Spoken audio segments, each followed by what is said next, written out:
Cheers, y'all. Well. That is what the beginning of a party always sounds like. Welcome, ladies and gentlemen, to this fine radio program, podcast, and video extravaganza known worldwide as the world-famous Smokin' and Toastin'.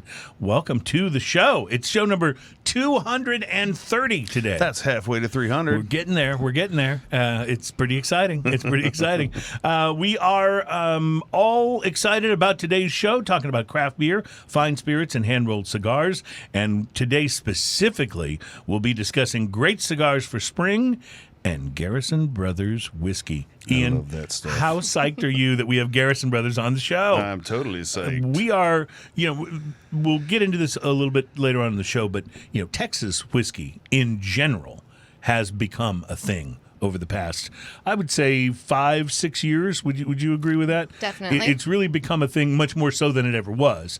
And Garrison Brothers, this is great, Ian, because last week we had St. Arnold on. Yes. St. Arnold is the oldest craft brewery in Texas, and Garrison Brothers, if my remembrance is correct, was the first legal distillery, legal whiskey I like distillery the distinction. in Texas. Yeah, I'm sure it's not the first place that things were distilled, but in terms of being a legal distillery, yes, you guys were the first, correct? Yes, sir. So Alaina is our guest from Garrison Brothers. We are thrilled to have you, and I want to first of all ask about your title, because I often say on here I'm still so frustrated with my high school guidance counselor who never told me that some of these jobs said anything were about available. this. But I think you may have the coolest title of any guest we've had on the show so far, because, and correct me if I'm wrong about this, but your official title is Bourbon Evangelist. Yes, it is. For Garrison That Brothers. is a beautiful Hallelujah.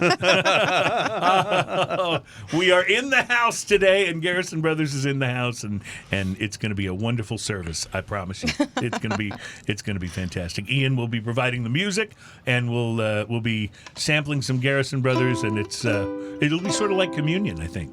A little bit like that. So, was that title? Was that your ideas, or your idea, or somebody at Garrison Brothers thought that'd be a cool way to describe what you do? Yes, I can't take credit for that. We all at Garrison Brothers have very entertaining job titles. I'm a bourbon evangelist. We have a bourbon crusader. Oh, I like that. Yeah, Dan's nice. title is distillery quarterback. I like it. See, that makes His sense. assistant, I'm pretty sure, is Dan's parole officer. That's So we all have very colorful titles. Oh, I like it. That works for me. Well, I also should mention, and we found this out just before the show started, is that this is now kind of Smokin' and Toastin' is all about bringing people together, Yes. around your love for these spirits and these craft beers and cigars. But we also place a high emphasis on family, and we've had a member of Alaina's family on the show before.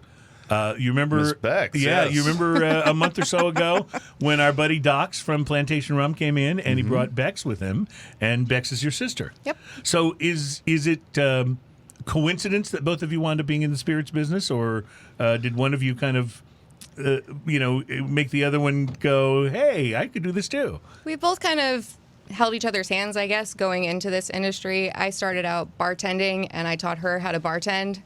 She left that side of the bar first, and she went to go work for Republic. And I followed her to Republic, and then I went to Garrison Brothers, and she went to Pierre Ferrand, so we've just kind of both pegged our way And how through long the have you industry. how long have you been with Garrison Brothers? I have been with Garrison Brothers 2.5 years now. So Awesome. It had to be. I mean, there are a number of Texas whiskeys. There are a number of great ones, but Garrison Brothers almost stands out in terms of, and not even talking about the quality of the juice, just how revered it is, Yeah. both in Texas and even around the country. So were you aware of that the high esteem that Garrison Brothers kind of had before you started there? Yes, I was. It was in my portfolio at Republic. That's kind of how Okay. I learned about it in the first Right. place. So I was working with Dan hand in hand. We would do work withs and stuff like that. So I was very aware of the brand and what I was getting into. And when he said, or when I heard that he was looking for somebody in the Houston market, I just drove up to the distillery. I was like, I just want to let you know I'm very interested. I that's love very this cool. product. Yeah. And he was like, you could have sent me an email. It's like, no, I want to let you know. There's Here I nothing am. quite like showing up in person. It's Right. like, deal with me, you know? Exactly. Yeah. Plus, I always actually get a little annoyed if I'm at like a store or waiting to be checked out or waiting to be helped somewhere, and I've been standing in line. I get to the front, and then right as they're about to help me, the phone rings, and they take the phone call. It's like, hey, I drove all the way over here and stood in line for 10 minutes. I'm here now. That person just called you. They can wait. They can wait. Put them on hold. I'm here. I put in the effort. But it's kind of like that, with jobs, too. If you show up, it kind of says, hey, you really should think about hiring me. That's a certain level of commitment. Absolutely. That happens already. And commitment's important in a job like this. It is. It may be easier to be committed to Garrison Brothers than perhaps other jobs you could have, but still, that's a big deal. So your title would seem rather self-explanatory, but other than bringing in whiskey for people like us to sample and talk about, what else does a bourbon evangelist do? So we're the sales team for Garrison Brothers, but we like to say that we do a little bit more than that. We go around and preach the good word of bourbon, not only to bars and restaurants, but to stores, but to anything, trade events, just people in general. It's kind of more of a lifestyle rather than a job, if you will. Like, embrace the whole entire thing, because Garrison Brothers, we are a very big family, and you kind of live, breathe, eat, and sleep the brand, if you will. How many people work for Garrison Brothers, would you say? I want to say we're up to about 80 employees now. It's a lot of people. Wow. It's a lot of That's people. awesome. Yeah, it really is. And so we'll get back. I want to ask you a little bit about how you guys have fared so far through the pandemic. We'll come back to that a little bit. But we really should take care of a couple of items of business. First is that we are brought to you by MyCigarShirts.com. It's an excellent site on the web where cigar lovers and people who buy gifts for them can go and get really cool, snarky cigar shirts and Snarky hoodies. cigar shirts. Yes, try saying that several times. Snarky cigar shirts and hoodies and sweatshirts and all kinds of other things too. The t-shirts start at under $20, which is pretty cool. Yep. So check them out, mycigarshirts.com. Proud sponsor of Smoking and Toasting, and we appreciate you supporting them as well. Want to say thanks to Aaron Inkrot, the innovation manager for St. Arnold Brewery, who was our guest last week. That was a blast. And brought all kinds of yummy St. Arnold. The show's heard around the country and around the world, but we're very proud to be from Houston, Texas, and to be able to highlight some of our own from time to time. And that's always what it feels like when we have St. Arnold on the show. It's a moment of pride for us, because it's like, and Texas this in is general. ours. Yeah, absolutely. And Austin. I went to school in Austin, so while at that point in time, it didn't have the craft beer and spirit offerings that it has now. It's really become a hotspot for Texas as well, and that's where Garrison Brothers is located, right in Austin. We're in High, Texas, about an hour outside Yeah, Austin. so I would like to point out that if we were in the Pacific Northwest, that the distance from here to Garrison Brothers would be about 3 states. Yeah, I get And it. we're us in Texas. We don't even think of that as it's not that far Yeah, away. I think it'd be three more and a than half 3 hours from here. It'd be or more something than like 3 that. states. Yeah. Well, we live in Houston, which is one of the only cities I know where you can get in the car, drive at regular speed for an hour, and still be in Houston. Yep. You can drive straight across Houston and still be in it an hour later. Yeah, as I've stated before, there was an Onion article, I believe it was, that Houston is actually an hour from Houston. Yeah, and I believe that to be true. I do. So we'll get into a little bit of tasting of Garrison Brothers' wonderful products here in just a little bit. We're also going to be tasting, I think, some very interesting beers today, Ian. We've had a really good run with Pilsners and Lagers on the show recently. We've had some that have just been absolutely terrific. Yes. And we've noticed that craft brewers are paying a lot more attention to that particular I love that style. trend. I love that trend. Growing up and getting into craft beer and everything else, that journey didn't involve lagers and pilsners and beers like that, because craft brewers weren't doing it. They were much more the only interested in ones ales, available yeah. were basically the macro brews, and occasionally you'd have a pale ale or something like that, which was pretty good. But I love that we're getting into those styles. Well, Oddside is a great brewery in Grand Haven, Michigan. They are really well known for doing some very experimental and dank IPAs and some with a name like Oddside. Yeah, they do a lot more. I guess you would say slightly less mainstream styles in what they do. But today we'll be tasting something that looks to be very mainstream. It's an American lager called Beer Me. Beer Me, I love that. So that's from Oddside. We'll also be tasting a collaboration between Finback Brewery and Untitled Art. Well, I don't think we've had Finback, but we've had Untitled a number Art, of Untitled Arts, and they've been terrific. They have teamed up together to do an Oat Cream IPA. Oh, that sounds fun. They are both out of Waunakee, Wisconsin, so we'll be tasting that today. And then, I know you won't be excited about this at all. Probably Ian. not. From Monkless Belgian Ales, Can't stand it already. What are a you talking about? Belgian-style dark ale called Meet Your Maker. Oh, I'm all about that. Yeah, okay. So that sounds like where you're headed then. Good. Plus, Garrison Brothers whiskey. There's a number of bottles here, which makes me very, very excited. We'll do drinking news today. Today's drinking news teaser headline is, you're going to distract me with music. Dude, where did I put the meth? So that'll be coming up in drinking news later on in the show. And as promised, we will be looking at a new list from Cigar Aficionado of great cigars for spring. 10 smokes to light up for spring. So we'll be talking about that. Garrison Brothers has gotten involved in a cigar project as well, a sort of a collaboration, right? Yes, so sir. we'll talk about that in a little bit as well. And I see a couple of cigars in front of I you believe there. the last time we had Garrison Brothers on the show, we were actually at a cigar lounge, too. I believe that may have been true. That Yes, was yes. entertaining. I don't remember all of that show, but That's because they always bring so much whiskey. but I do remember being at a cigar lounge at some point. Speaking of cigars, Ian, do you have an opportunity to smoke anything interesting? I this did. week? I just got back from the Casa earlier, and I love that place. I walked in and was wandering around looking for something new. And one of the gentlemen up there said, "Hey, have you smoked this?" It was the CAO Arcana Mortal Coil. Doesn't that Really? just sound awesome? It does. And, I was like, I've actually been reviewing a few CAOs recently. And I look back, I was like, it's been a month or two, so I'll do another CAO. I want to just pause for a moment and let people know that while Ian and I will often get together about what beers we're bringing on the show or what spirit, if we don't have a spirit guest that's coming on, one thing we don't ever do is speak to each other about what cigar we're going to be Did you mentioning. do a CAO? I'll be talking about the CAO Arcana Mortal Coil today. so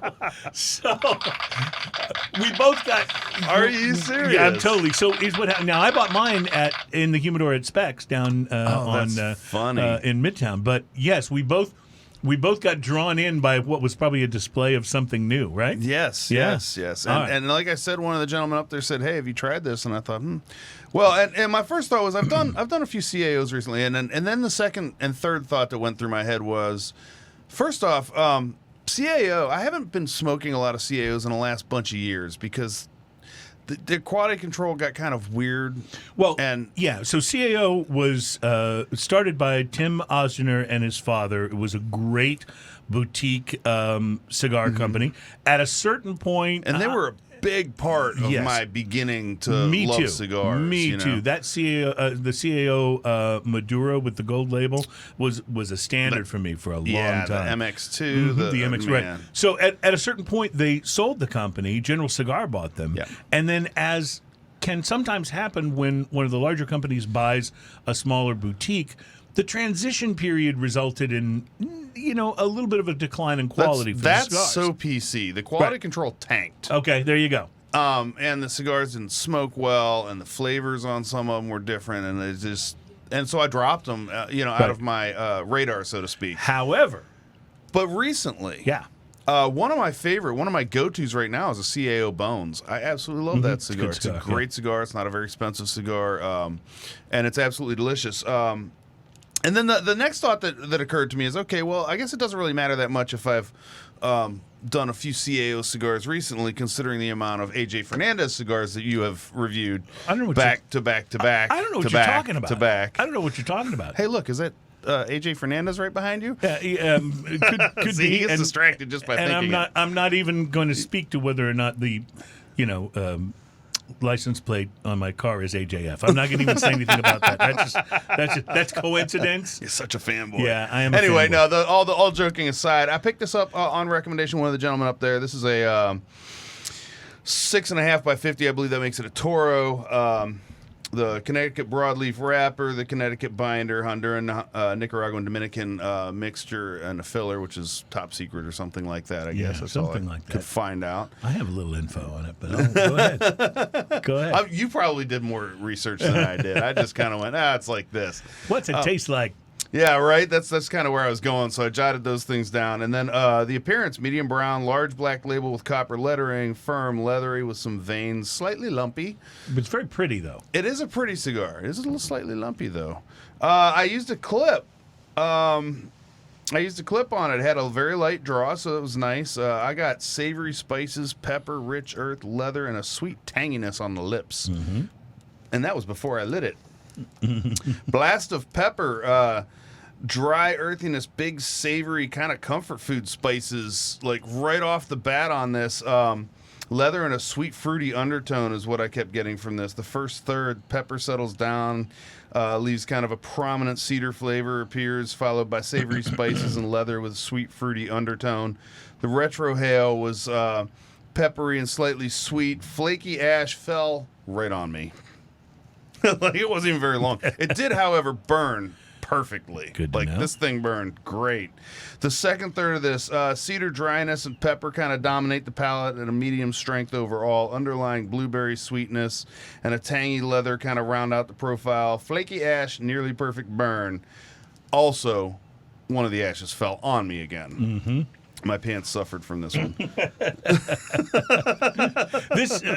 If you're not a regular of the show, this is something that happens to Ian all the time. I try to let the ash hang on as long as I can. He's a fate tempter when it comes to cigar ash, and he often winds up on his shirt. Usually, though, when the first ash falls off, I've learned my lesson, and I kind of get it. This one, though, had it out for me. Yeah. The last third of this, pepper ramps up, cedar and leather with a touch of coffee sneaking in there. Underlying sweetness remained. I love the underlying sweetness of this cigar. It was absolutely delicious all the way through here. Flaky ash, perfect burn on the end of this. Price to quality, this was an $11 cigar. Yep. I give it a solid 5, worth every single penny that you're paying for. I'm glad to see CAO is back with solid, fantastic cigars. It's back on my radar as, like, I'll try whatever they have coming out right now. And I don't know what's different about the last year or so. Well, but man, clearly they've gone into the portfolio and said it's time to kind of lift these back up. We've seen that happen with several brands that have been acquired. Gurkha comes to mind, although they've still got a few issues. But I still haven't put Gurkha back on my radar. I see Gurkha and I just pass right by that shelf, even though they have the coolest looking cigars. Yeah, not on the regular. Labels, I'm with you. Well, Ian, this week I had something really unique and different. I had the CAO Arcana Mortal Coil cigar. You may have not heard of this. Speaking of Coil. Yes. I thought the cigar was gorgeous. It was a little bit bumpy, but it had a nice oily wrapper, and the band was really cool. The way it wrapped around it. It was very different. Did you figure out how to take the band off? It took me a couple minutes. Did it? Well, actually, the band actually started to come off on its own towards the bottom as I smoked it, and so I just kind of slowly unraveled it. So the band is just coiled on there. Yeah, basically. Basically. The Mortal Coil. It makes sense. So the Mortal Coil uses something called Dominican Andulo tobacco. While most tobacco leaves are placed into large piles for the process, Andulo tobacco, they take and they wrap it up with palm tree pods into long rolls called yaguas. And after the leaves are harvested, they put them in these yaguas, and they bind them tightly with rope, and they root them into the ground. And this creates a densely packed log of tobacco that is often known for delivering a concentrated and sometimes sweet flavor. Oh, I guess that's where the sweetness came from, because, man. As Ian mentioned, there's also Honduran and Nicaraguan tobacco in the cigar. Wrapper is Connecticut broadleaf. For me, the pre-light was earthy and rich, and I could already detect the pepper before I even lit it up.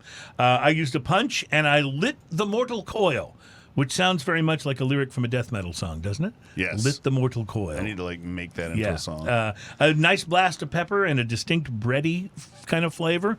At first, it did settle down pretty quickly. The pepper and some leather were the most distinct notes in the first third, but around the beginning of the second third, the cigar started to show its true colors and what I think was the Andullo tobacco's kind of primary impact on the flavor. It developed this distinct, what I call the hot and sweet characteristic.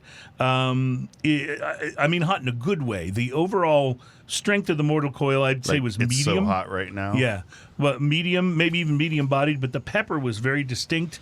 It left I know where you were going there. It left a very distinct tingle on the tongue and the palate. What was different, though, was the presence of this distinct sweetness, and it's what you mentioned as well in your review. It was almost like it was underneath the pepper, and they worked really well together. It made me think of something I would never buy, but I think my wife buys this occasionally, that sort of pepper jelly that you can put on. That's both hot and sweet at the same time. It kind of reminded me a little bit of that. Not as sweet as that would be, but kind of similar. Bit of chocolate and cocoa also evident in the flavor profile by the final third. A little bit of baking spice as well. I thought the construction was outstanding. It even very quickly corrected a slight crooked initial burn that was really just my fault because of the way I lit it. But it corrected itself. The ash held on for nearly a full inch before becoming confused and thinking that I was Ian and falling directly on my shirt. Made a beeline. I'm not the only made one. a beeline for my shirt. It was almost one of those slow motion moments, like, no. Yeah. Anyway, my basic take on the Arcana Mortal Coil is just so you know, if I was there, I would have dived in front of you. And I know taken you that would ash have. I have a feeling if you were there, it would have gone sideways and hit your shirt instead of hitting mine. My basic take on the Arcana Mortal Coil is you should totally try this cigar. It was different, a different smoking experience, I think, thanks to that Andullo tobacco. And while I'm not sure if I wanted to start making this a regular in my humidor, it is a wonderful change of pace, and I will definitely smoke this again and kind of get a feel for how often I want this to be part of my smoking stuff. $11 cigar, as Ian said. I felt it was worth every penny. Recommended thumbs up and price to quality of 5, solid 5. Wow. So very interesting. We did get a lot of the same things. Yes. Very interesting. Our price to quality scale, by the way, is something we do on the show where we basically have a scale of 1 to 10, but a 5 right in the middle means you got exactly what you paid for. So a 5 is a great rating, particularly for a cigar that's north of $9 or $10. You can smoke a great $20 cigar, but it's going to be hard for it to get a 6 because that means it would have been worth more than $20. That's right. And so yeah. Have you noticed, Ian, that the kind of median range of cigars seems to be crawling up towards the $10 mark? Yes. Yeah, it used to be more like 8, and you'd find plenty at 6, and now 8 is like, oh, I found an $8 cigar, only $8. Yeah. But anyway, so all right, we have lots of Garrison brothers to taste, he said, as he became very excited. And so we're going to get to that beginning in our second segment. Plus, we have some beers to taste and a lot to talk about today, including the fact that the former master distiller of Jack Daniels is launching his own Kentucky whiskey, or Tennessee whiskey. Tennessee whiskey. Yeah, so that'll be interesting. We'll tell you a little bit about that, and drinking news is on the way, and we got quite a show. Alaina is here, the Cigar Evangelist. Thank you, Jesus. The Bourbon Evangelist. Oh, I'm sorry, did I say cigar? Yes. And I haven't even started drinking it. Here we go. Smoking and toasting.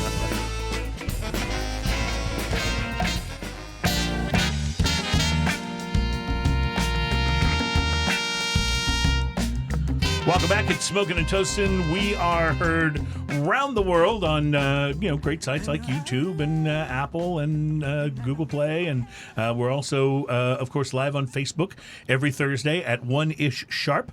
And we have a great guest in the studio today. Alaina is here. She is the Bourbon Evangelist from Garrison Brothers, and Ian's ready to provide some quality sound effects for the show. Excellent.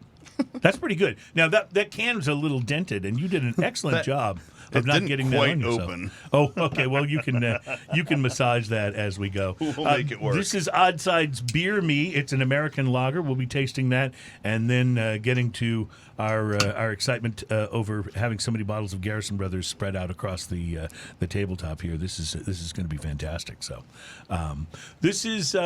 That's my new pocket knife, by the way. How adorable This is that? very impressive. Yeah, you are the knife guy. You've got like the coolest knives ever. Yeah.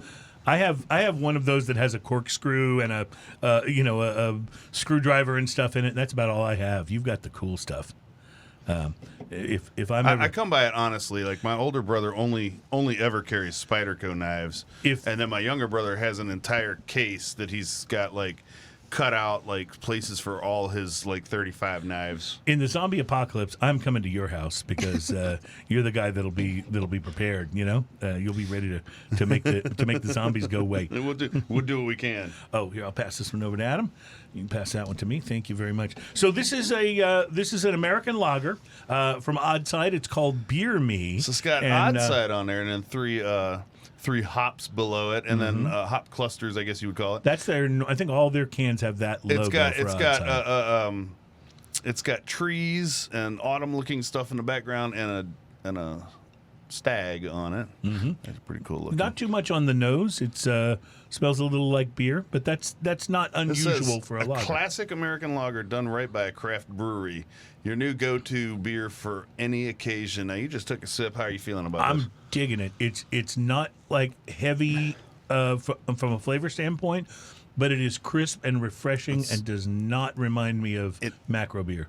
It's got an apple, like a sour apple, apple skin almost. Yes, kind of right thing by to the it. I skin really of like that. a Granny Smith apple or something like that.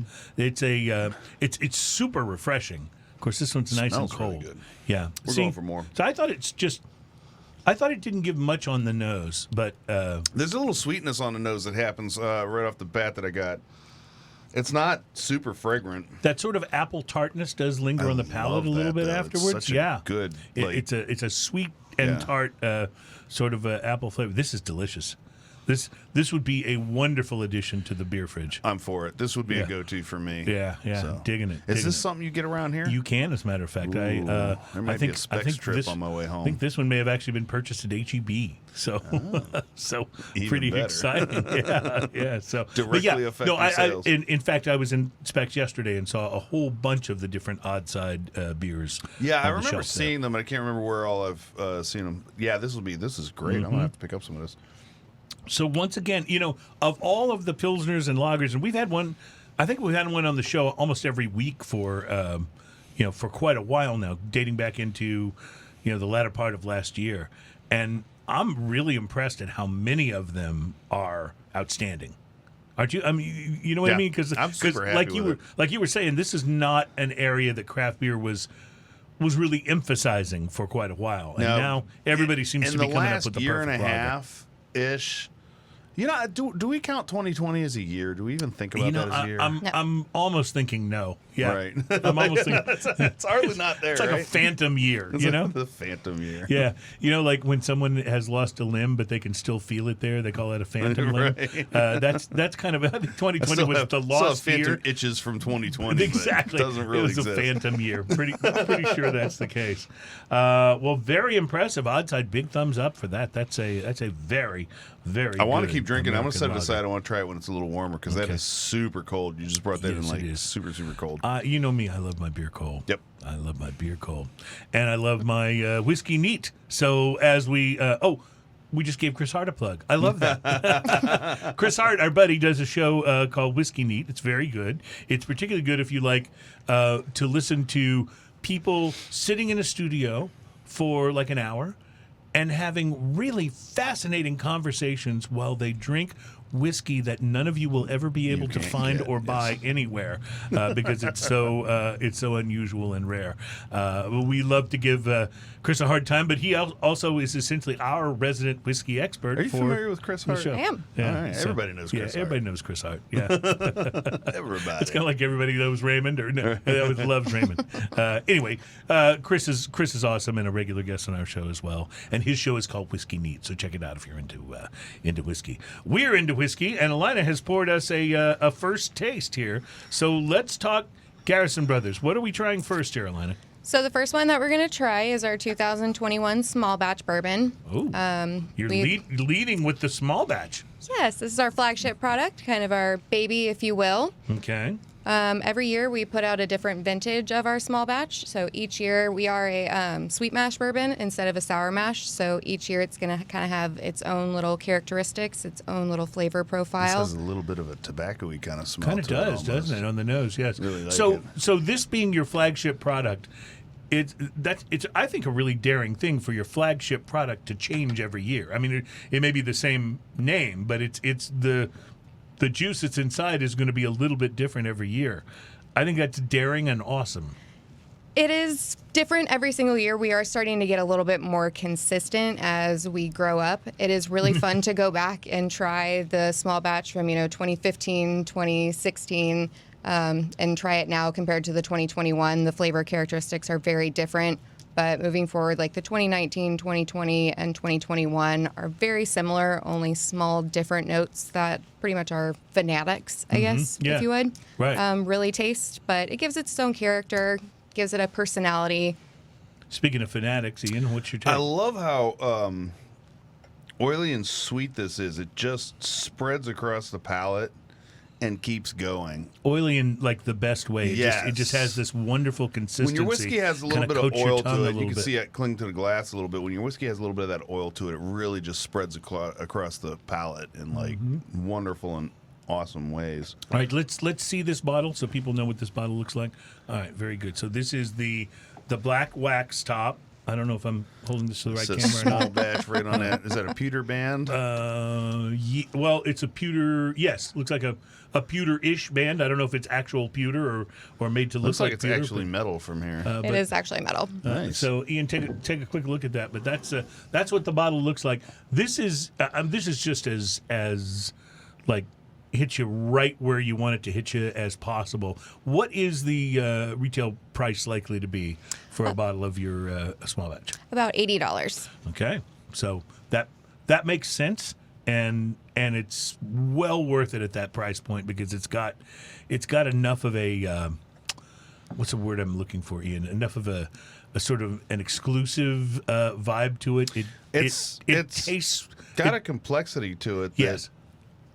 Like there's a little bit of maple syrup almost in there. There's that great, almost a dry mineral water kind of thing going towards the back of the palate. It has this slightly what's the word I'm looking for? Right at the beginning, like right when you first take a sip, it has this great vanilla note that's and almost a floral thing going on. It just hits your palate and then just follows through with this little bit of heat, just enough to let you know you're drinking whiskey, and then flows through with that maple syrup kind of finish, and then that mineral water and a little touch of corn. That's probably that thing that I was thinking of right up front. Yeah. Which you'd think, we're talking about whiskey, that might be on the front of my brain. Well, you would think so, but it's I almost get a sense of like a yellow or a white corn.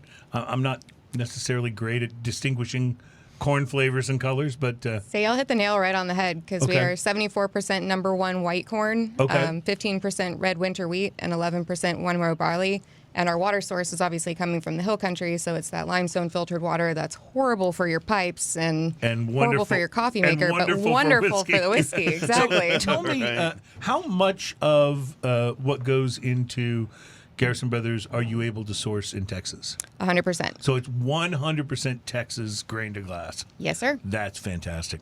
Not that there's anything wrong with the resources from other states, but it's something I think to be proud of when you've got the big Texas star, so prominent on your whiskey. Yes. And that's a part of what you're celebrating in how you market it. It's great to know that you're able to source it all locally. And I'm for that whether you're in Texas or somewhere else. If you're making whiskey in Tennessee and you source everything in Tennessee, I think that's awesome. It makes sense.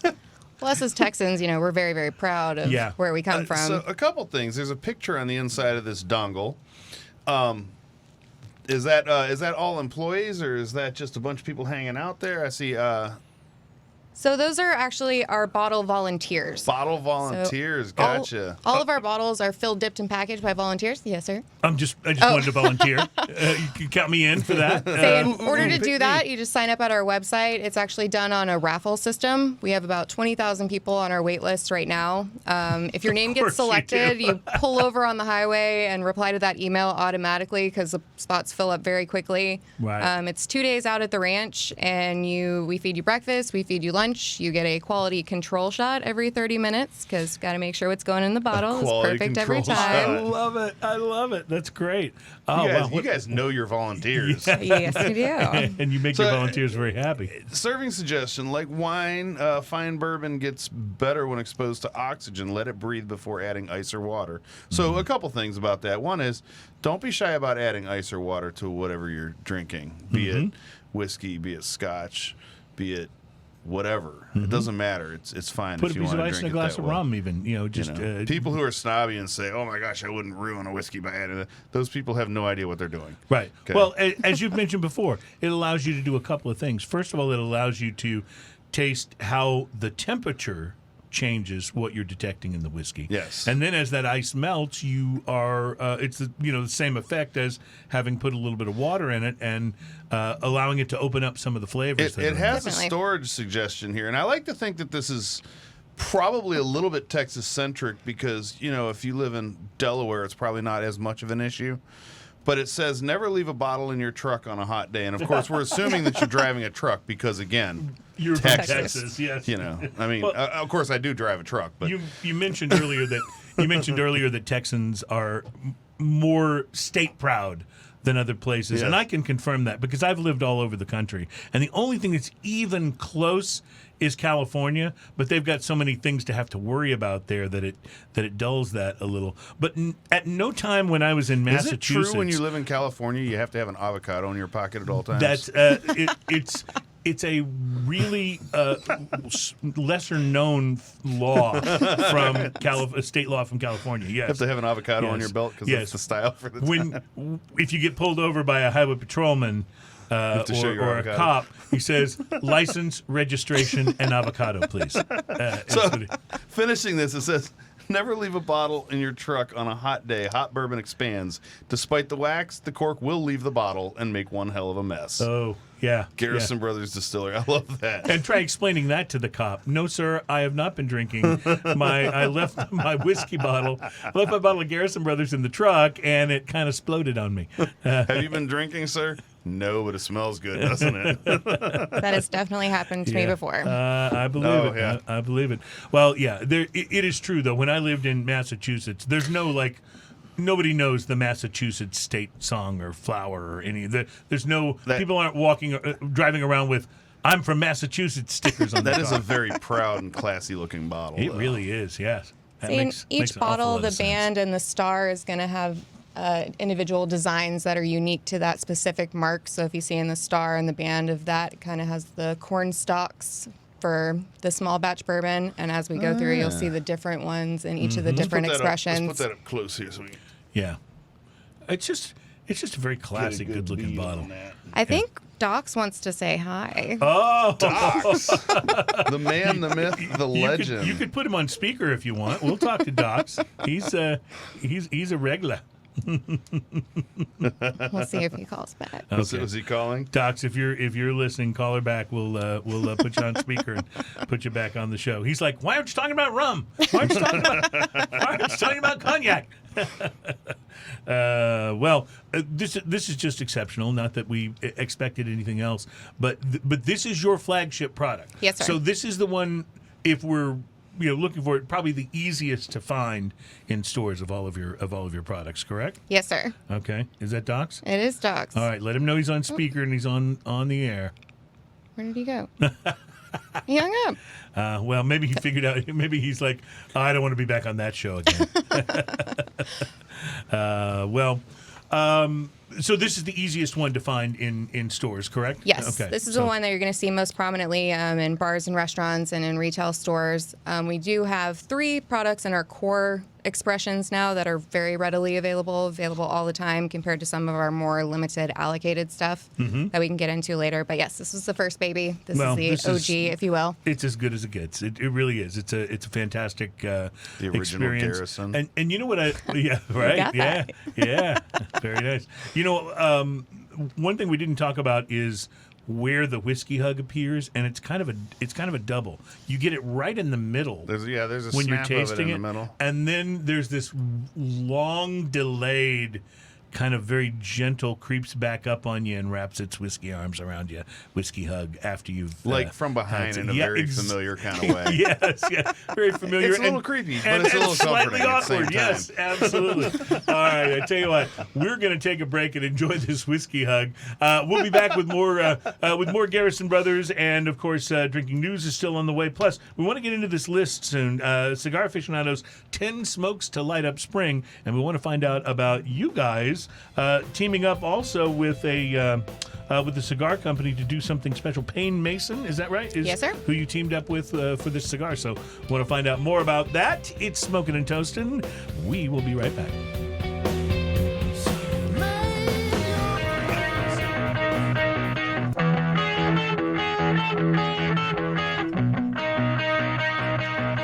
Welcome back. It's Smoking and Toasting, and we are on show number 230. We're all about craft beer, fine spirits, and hand-rolled cigars, and we are brought to you by MyCigarShirts.com. Great shirts on the web for cigar lovers, MyCigarShirts.com, because... Cigars. Yes. Ian, this is probably the greatest testament that I could give to this Garrison Brothers whiskey. We just had a pour of this, basically their flagship product, the first one we've tasted here on the show. The OG, if you will. You can see all these bottles and realize that we're going to be tasting more. And yet, during the break, I kept sneaking back over for just another sip. It's not like I'm not going to have whiskey. You know what I'm saying? So the fact that I'm going back for this, it speaks a lot to how absolutely delicious. You have to have a enjoyable control. it is. This is what she referred to as the OG in their lineup. So you have to make sure you have this firmly ensconced in your palate so you can taste the differences in the other ones. Right. So with that as control, Alaina, where are we going next here? Next, we're going to go to our honeydew bourbon. Honeydew bourbon. This is our newest expression. Oh, and with you the can honey-colored, see the yellow-colored. Yep. Very nice. Very nice. Oh, So- I love the little Say- bees and everything. Hold on, let me put that right up here. Yeah.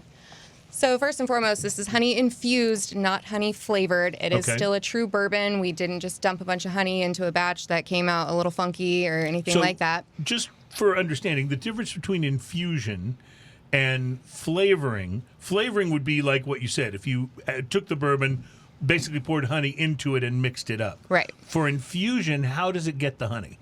So our master distiller, what he did is he filled up a barrel full of Burleson, Texas wildflower honey from Waxahachie, Texas, Okay. and he let that wood absorb all of that honey. After that, he took that barrel, he chopped that barrel into little 2-inch cubes. Little cubes He or put staves, those right? little cubes into a giant tea bag that he made out of cheesecloth, and then he soaked that tea bag into our small batch bourbon for 7 months. 7 months. Okay. I was wondering how long it would take. I believe when that's you do called it that way. steeping. Steeping, yes. yeah. But bourbon, honey infused does sound cooler than honey steeped. Yeah. Does this start off as the same distillate? Yes, it does. So same juice to begin with, and then different treatment. So all of our products are actually starting from the same juice. They're all going to have the same mash bill, go through the same fermentation and distillation process. So It's every when it one gets that we're into going to the try aging. today starts Yes. exactly Starts the same way. Well, this is fascinating because what the honey does is it, for my palate at least, it kind of mellows it out a little bit, gives it a little bit of just kind of an inherent sweetness. Makes the I talked about the fact that there was that whiskey hug in the middle before. It kind of tamps that down a little bit, but you moves get it on the end. It moves it slightly back to the end, Yeah, doesn't it? yeah. Mm-hmm. It's not that thick, viscous consistency that you get from some honey whiskeys. It's truly, truly a bourbon, and you just kind of get that kiss of honey on the back end. Right. It's not a honeyed whiskey. Right. It's something that has been steeped, as Ian said, in those honey-drenched pieces of barrel wood, and it really does offer a much more delicate when you know that it's thing. All right? When you know that it's honey, you can find the honey in there if you're looking, but it's just something different, and it's nice, and it's got kind of a mellow flavor. It also tamps down a little of that bright corn flavor that we got in the last whiskey. Mm-hmm. Right, you don't get as much of that, I think. Is that what you're saying? And the retrohale has the honey. Yeah, that just happened. What you're describing with the honey is similar. We talk a lot about to mention Doc's again, the plantation pineapple rum, yes, which is a go-to at my house. We always have it there, but it isn't a pineapple flavored rum, and it's kind of like impacted by the pineapple staves and stuff in the same way that this is impacted by the honey. It just gives it a smoothness. I know you're not supposed to say smooth when it comes to a spirit, but it just gives it this wonderful sort of mellow, welcoming quality that is really great. So the dongle on this bottle, which is different, has this beautiful mixed drink picture on the inside. It says, "Nancy, do you love me?" And it's a cocktail recipe. Oh, nice! I bet this would be great for cocktails because it's got such a sort of a welcoming vibe to it. It just feels like it would mix with almost anything. Definitely. And this one is actually 80 proof compared to the flagship small batch that comes out at 94 proof. So it's a little bit lighter, more of like a spring summer sipper for me. Right. And the thing about Nancy is this is actually Dan's wife's bourbon. Ah. So when he first started the distillery, she gave him permission as long as he could figure out a way to make her a true honey bourbon. Mm-hmm. Took him a while. That's why the name is Honeydew, because he checked it off of his honeydew list. Honeydew list, yeah. Nice. Well, listen, life is good when your honey-do list is create me a bourbon that's kind of like this. Bourbon. Yeah, right, exactly. When that's your honey-do list, it's like, okay, life is good. That's a step above mow the lawn. Is this exactly? Is this something that's in the same price range as the regular? Is it a little more? It is actually line priced with the small batch bourbon. Okay, so it's around $80 depending on where you buy it, right? Yes, sir. Wow, that's spectacucular. It's it oddly really satisfying. Oddly satisfying is a great way to say it. Great way to say it. Okay. It's tough for me, like when I say, I know we got to take a break here, but it's tough for me when I see something that says honey on it to grab that untried off the shelf. But this is really, really good. No, you're 100% right about that. Sometimes that is actually a little off-putting to me.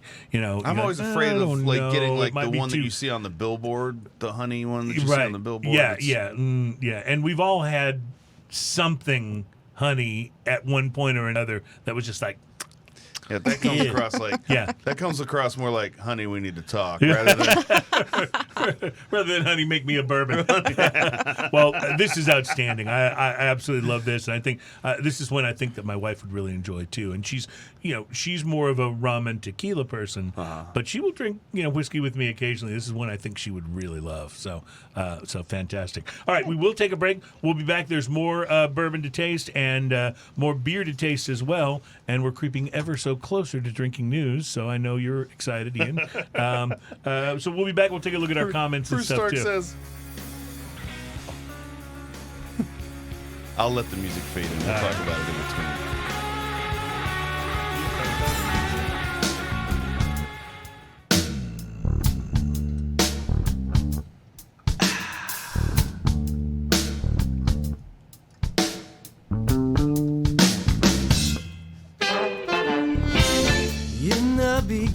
Sound you like the guitar player's a little off on that song? I don't think so. It's got great tone. Yeah, okay, all right. Fair enough. Welcome back. It's Smoking and Toasting, show number 230. We are halfway to 300 and loving life because Garrison Brothers is in the house with us today. And as I mentioned during the break to Ian, I said, okay, in this segment, we're going to have to do 2 whiskeys and a beer. Can you handle that? Before we get to that, yeah, Bruce Stark talking about the honey whiskey, he said, my mom used to give me honey and whiskey when I was sick. Didn't cure me, but I quit bothering her. Old school remedy. Yes, that's absolutely right. Let me run through these cigars real quick before we do our tasting, and you can open and pour the beers while I do that. Cigar Aficionado has released... Ooh, that was nice. Were we recording? I That love was to good. Cigar Aficionado often does, when it becomes springtime, people are headed back outside. It's a little more weather-friendly to smoke cigars. They'll often put out a list of suggested cigars for spring, and they're generally cigars that have rated really highly in their publications over the previous several months. So with that in mind, these all scored a 91 or higher in Cigar Aficionado over the past several months and are recommended by the publication for spring. The first one is the Rocky Patel ALR Second Edition 60. It's a Nicaraguan cigar, the only grande on the list, and it scored a 91 points. It's absolutely beautiful. I have had the ALR, but I don't think I've had the ALR Second Edition 60. Did you review one of those? I think I reviewed the second edition, actually. I can look it up super quick while you're talking, but right. I feel like I have. I'll move to the next one here, the La Aroma de Cuba Miamour Robusto. It scored 92 points, Nicaraguan tobacco with a dark Mexican wrapper made at the My Father Cigar Factory in Esteli, and it's budget-friendly. It's only a $7.50 cigar. So the answer is yes. I really liked it. I gave it a 5. It had nice. a 1 hour smoke time. It was delicious. Very good. The High Claire Castle Victorian. I'm completely unfamiliar with this cigar. It is a Nicaraguan cigar. It scored 92 points and was the number 21 cigar on their list of the best cigars of the year for 2020. So that did really, really well. The Picardo Classico Toro, Ace Prime's Luciano Muriales has been producing some excellent smokes recently, and they named this one as one of them. It has tobacco from 4 different regions of Nicaragua, including Ometepe, which is the volcanic island, which produces some really killer tobacco. So 93 points for the Picardo, Picardo Classico Toro. That may be one you have to look a little harder for. Right. So that's good. The Matilde Quadrata Torpedo it's easy for you to say. Yeah, Matilde Quadrata Torpedo. I won't try it a third time. Scored 93 points. It's a Dominican cigar with an Ecuadorian wrapper and Dominican and Nicaraguan tobacco, medium to full. They say that the malty qualities call to mind a freshly poured stout beer. An exceptional cigar from a smaller brand. The H. Upmann 50 scored 93 points. It is rich and luxurious with layers of honey and ginger snap cookie. It's also a Cuban cigar, so good luck finding one of those that's actually real. The Ipa Carrillo La Historia E3. It scored 93 points. It's a Dominican cigar, but a mixed country blend of tobacco. And as we all know, the La Historia is no stranger to high scores. And back in 2014, it landed number 2 of the year. So I'm a little bit of an EPC fan. Yeah, me too. Cohiba Medioclo. It's a Cuban cigar that comes in a tube. It's a short, it looks like one of the Ipa Carrillo inch cigars, but it is a 93-point scorer, and it's a Cuban cigar. The Juan Lopez Punto 55 Exclusivo Francia, also a Cuban cigar, and I'm completely unfamiliar with this. It is apparently only sold in France, but worth seeking out. So you might find that. You might look for that if you're if you're one of those people that hunts down cigars on the internet. It could be worth it. So a number of Cubans, which is unusual because we haven't seen as many Cubans in the big list over the last several years. So that's pretty interesting stuff. But there you go. You can find the whole article and see pictures of most of these cigars, so you know what you're looking for on the CigarAficionado.com website. So check it out. So we're going beer first. This is from I'm a big fan of Untitled Art. I only discovered this brewery last year. This is the Finback. I'm a huge fan. So this is worth telling again, even though I've mentioned this before on the show. I was buying one of those little canned 4-packs of Untitled Art, something new that I saw at Specs. They were, I just was like, okay, we'll try this on the show. It sounds delicious. I think it was that Bananas Foster thing that we tried. Oh, yeah. And so I was checking it out, and the guy checking me out at Specs went, "What's this?" And I was like, "I don't know. It's from Untitled Art. I just saw it for the first time." He goes, "Can you hang on a second?" And he got on the phone and called someone to go set him aside a 4-pack of that. That's how big a fan he was of Untitled Art.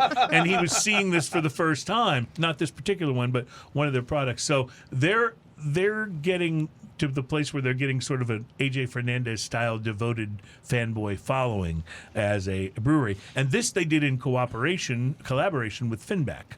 So, reading from the can, it says Oat Cream IPA version 2. So apparently it was first one. New England IPA with Citra Mosaic, WAI Waidi, and Galaxy hops. Okay.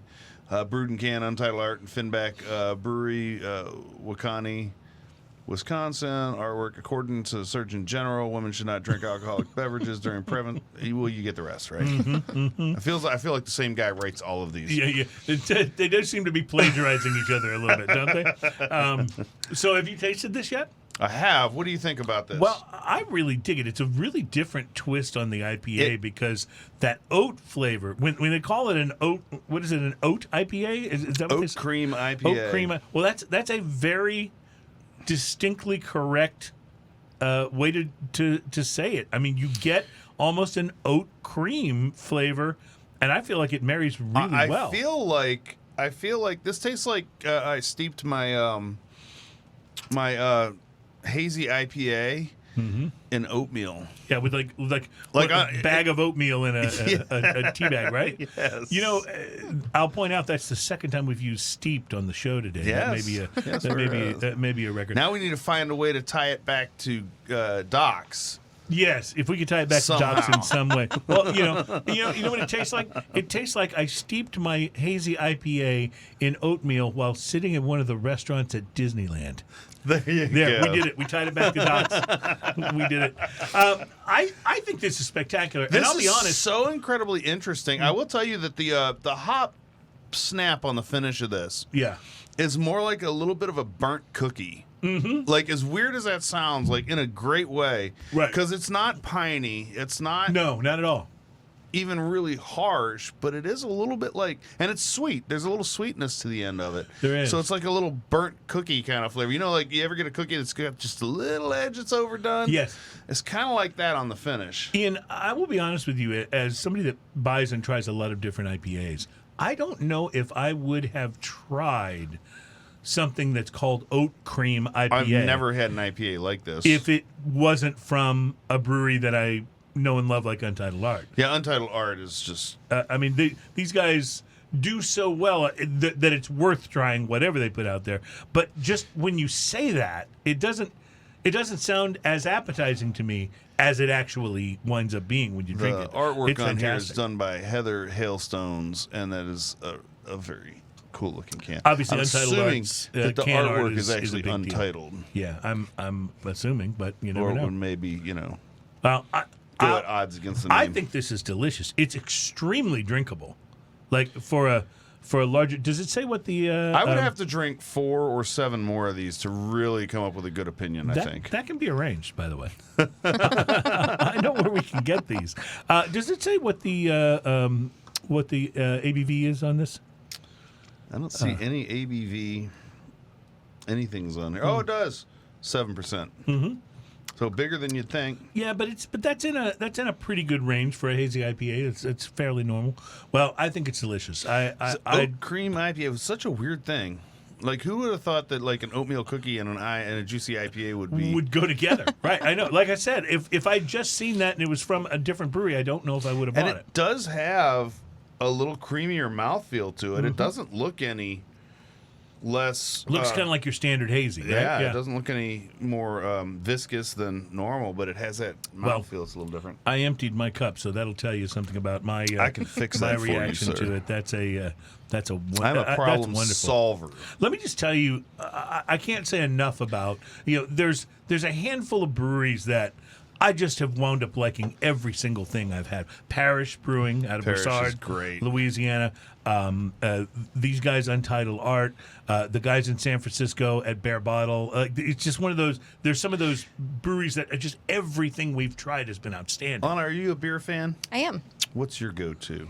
I really like the things coming from 512. Oh, 512 has got. Yeah, they have. I got a bomber at the house of the 512 Porter barrel aged. I'm just waiting to drop the sometime. 512 Pecan Porter maybe one of the best porters ever it's made. pretty That good. beer is so good. Agreed. Oh man, fantastic! All right, good. We have common ground. I like. Well, we already had common ground. We already had common If ground the because whiskey of, wasn't of enough. whiskey. Yeah. So speaking of whiskey, let's move to Garrison Brothers. This first one that you poured us two for this segment. One's a little lighter in color. That's the one we'll go thank you. to first. Yes. So what are we sampling here? So these are going to be both single barrel bourbons. Okay. The first one that you have is going to be a 94 proof. Okay. When we sell them into the wild, we sell them in 6-packs, and in that 6-pack, it's coming from 6 individual single barrels. So each bottle that you get in that 6-pack is going to taste a little bit different from the last one. Interesting. That sounds like fun. Yeah, well, It's a lot of fun. It's somebody was saying this earlier that I was reading about beer, and I think the same is beginning to apply to a lot of spirits as well, that the consumer's palate has changed. The consumer isn't looking for the same all the time. They're looking for something that they know they can count on the quality and for something to be in their wheelhouse, but they want something a little different. So I think it's brilliant that you do it this way, because that's where people's heads are right now. It's a conversation piece. And where people's palates are. Absolutely. And if you think about that, to me, and everybody's different, but I don't drink spirits or beers just to enjoy them. It's part of being social. You know, it's most fun when you're sharing it with someone and talking about it. Here in Texas, we have many Tex-Mex restaurants. Mm-hmm. And One you'll of the great find things about this state. you'll find as you go to different ones around town, you'll find that some of them have the best salsa. Absolutely. And you'll find if you go to your favorite Tex-Mex that has the best salsa, you'll find it's not the same every day. That's a very But good it's point. always But it's really always good. really good. That's a And really that's good okay. analogy. That's a really good And analogy. I love that. That to me, like, you're not going to find that if you go to a chain. You're not going to find that if you go to, if you go to Chili's and get their Right. salsa, Right. It's going to be, or fajitas, if or you whatever. like it, it's going to be the same every time. Right. But you're right. There's never variation. I thrive. I love the variation. I love when I taste something that's been made by hand that's different, even a little bit every time. The nice thing about it is you go to something like this, you sell it in a 6-pack, every one of them's different. They're going to be at least this good. Right. You may go, you know what, I like bottle number 3. That's my favorite. Yeah. It doesn't mean that bottles number 1, 2, 4, 5, and 6 sucked. It Yeah. just means number Yeah. 3 was that much more to your palate. That's awesome. This is my favorite of everything we've tasted so far today. This one is just hits a unusual on sweet the spot for finish. me. Yeah, it has a very unusual finish, but it has got nice maple vanilla notes to it on the raw sugar. There's a turbinado sugar kind of thing going on the very end of this that none of the other ones have exhibited that. Have you ever taken one of those packets they have in restaurants of sugar in the raw and just like poured it on That's your tongue? that's turbinado sugar. That's what I'm talking about. Yeah, don't do that. I was just going to say, because it's not as enjoyable as you might think. But I do love it. I don't often think, I should just pour this sugar into my mouth. No, well, it's what happens when you are somewhere and you're drinking and somebody dares you to do something. I can't imagine. I won't go into it, but my point is, There was a hold my beer and watch this moment. absolutely right. It's absolutely right. But no, the reality is that even though that isn't necessarily a wonderful experience, I do love the way that sugar works as a sweetener in iced tea or whatever you're. Well, it has a using very it for. distinctive sweetness, and Right. it's not as sweet as like our white granulated sugar, processed sugar. It doesn't feel as processed either. Right. It's a much more organic kind of feel. This is fantastic. I mean, really, can we see the bottle on this again? Of course. All right, so this is one.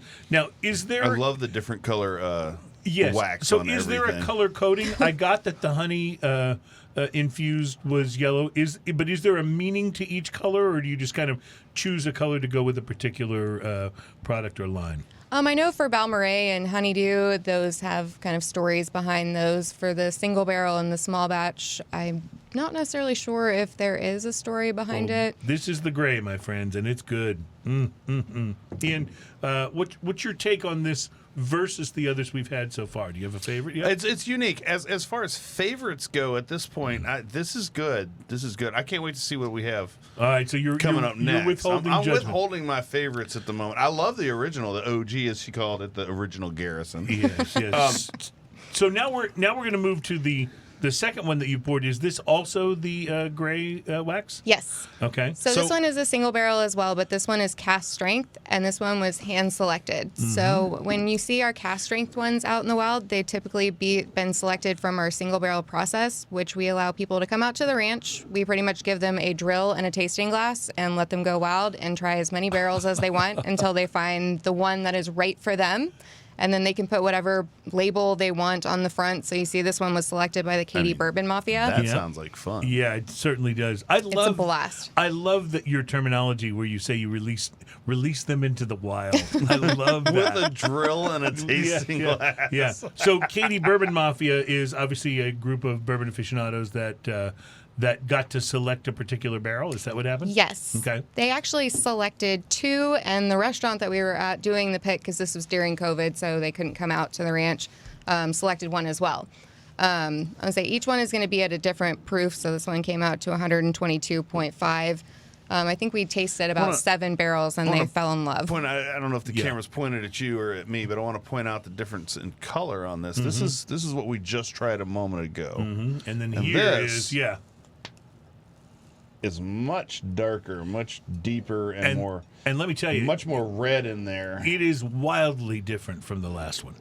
Just wildly different. Excellent, both of them. It's different on the nose. It's got a spicy. And you're going to get way more intense of a whiskey hug, but you're also going to get a really different flavor profile too.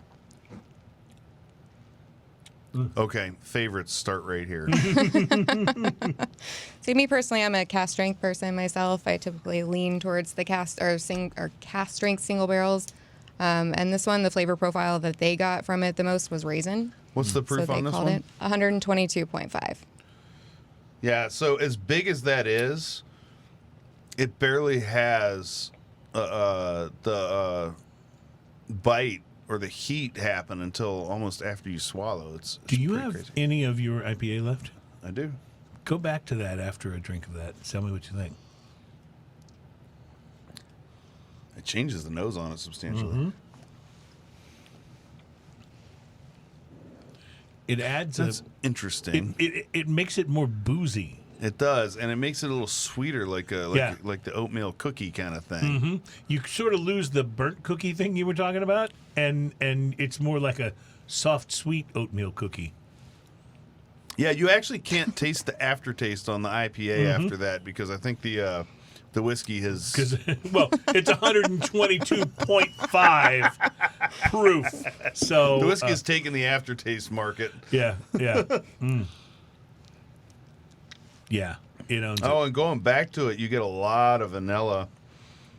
Yes. Whoa, big time vanilla. Yeah, a lot of vanilla right off the bat. It's always fascinating to me to go back and forth between a really, really good beer and something like this 122 proof. This has a little bit of a powdered sugar kind of finish to it as well. It's very interesting. Especially once you've had the beer first. Yes. Yeah.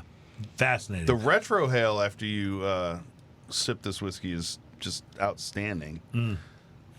It has this real warm brown sugary kind of like almost a gingerbready kind of thing going on. It's getting harder and harder to pick a favorite here. No, I'm here. This is my favorite so far. It's not hard for you. Okay.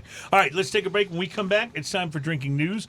We have one more beer. It's a Belgian beer. It is, I think you're going to like this, Ian. Monkless Belgian Ales, Meet Your Maker, Belgian-Style. Dark ale. Plus, we have 2 more whiskeys to taste. What's still on the docket for us from Garrison Brothers? Balmorhea and Laguna Madre. I love Balmorhea. Well, those are both wonderfully enticing names, and we'll get to them and talk about them coming up. It is Smoking and Toasting. We'll be right back.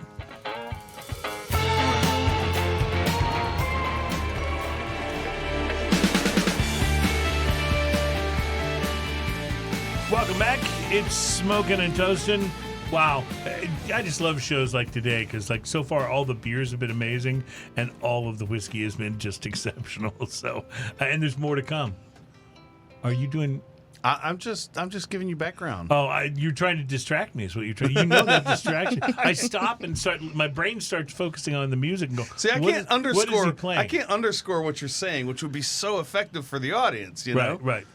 Because it just distracts you. Well, my brain starts going, what is he playing? And then I start thinking about that, and I lose all track of whatever it was I was trying to say. We are Smoking and Toasting, program number 230. We are halfway to 300. And so, Ian, I guess the big question is, are we going to do the lost 200th episode, you know, once we can get everybody back together and everybody's vaccinated and we can do that type of big celebration thing, or do we want to just wait till 300? I love the look of concentration It's in your eyes. Why is that? See, I spent most of my career as a radio DJ. Like I'm used to talking over music. This should not distract me. But at least then I knew what song I was talking over. You know? Well, I'm just making it up. You right, know? and that's what's messing with my brain. I'm like, I know that. No, I don't know that. So the lost 200th, I think it's 200th in Exile, and that might have to be, you know, maybe what we do, if we ended up pushing it back to 300, where are we at right now? 230. No, we got time to do 200.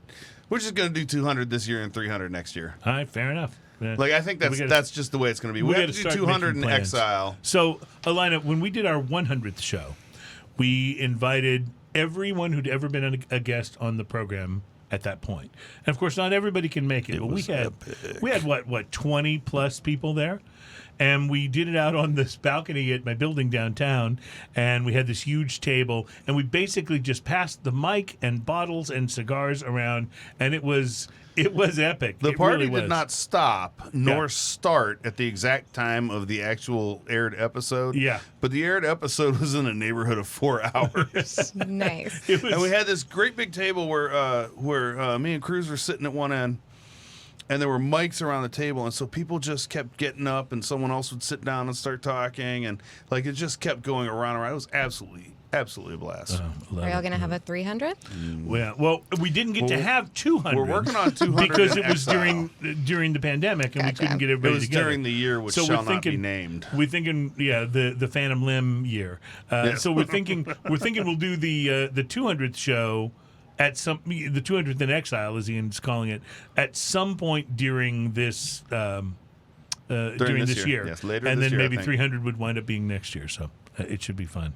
We also didn't get to do the whiskey sniff last year. I know, and we got to start talking about that. But since 2020 didn't actually exist, we're not really skipping a year. Exactly, it's just like the year that wasn't. Yes. Yeah. So we are talking, by the way, about teaming up with Chris Hart and Alan Denny and the guys over at the Houston Whiskey Social and doing the whiskey sniff in coordination with those guys, which would be awesome. That would be amazing. Yeah, so we'll see what happens. In the meantime, ladies and gentlemen, please welcome Ian Barry on the ukulele to usher in our drinking news. Drinking news.